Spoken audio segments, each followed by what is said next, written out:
se pošešavio, samo što me nisam srušila kad su javili. Mama, kada su javili? Koga su tu ubili? Javili su na televiziji. Nije Keva, mi nije bio suza, a?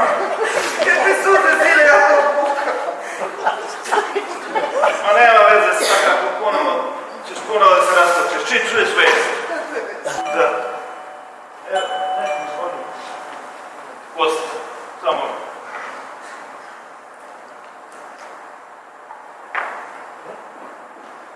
Da, privolim se svi gospodina Budimira Životića. Da, ja sam. Moje saučešće. Molim? Zašto? Vi još uvijek ne znate. Alo, je li to lokal 256? Dobar dan, mene su uputili na vas.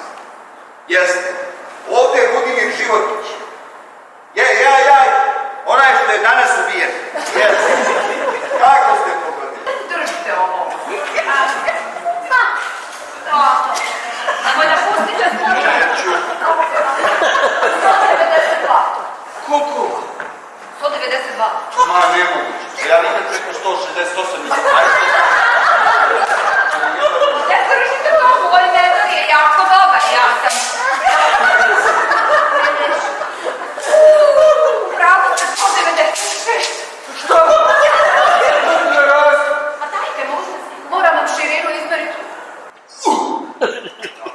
Fino rijezi, Godine su to. Budimir, molim te, reci šta te muči. Žuri, znaš da nema vremena, znaš da ti za 2 sata moram da... Ma, znam. A to loži ti pitanje. Nije to. Nego, Gdje je sam? otišla kod ovih mojih u preduzeću. Ima tamo neki skup. Poručite našim gledalcima. Šta bi ja mogao? Pa na primjer kako da napredimo našu emisiju. Pa šta ja znam? Eto, ja bi uleo, na primjer, više emisija naučnog sadržaja. To u narodu najviše treba, da se bude bistri o politici. Vrlo interesantno predlog. Smatrit ćemo ga stručnim.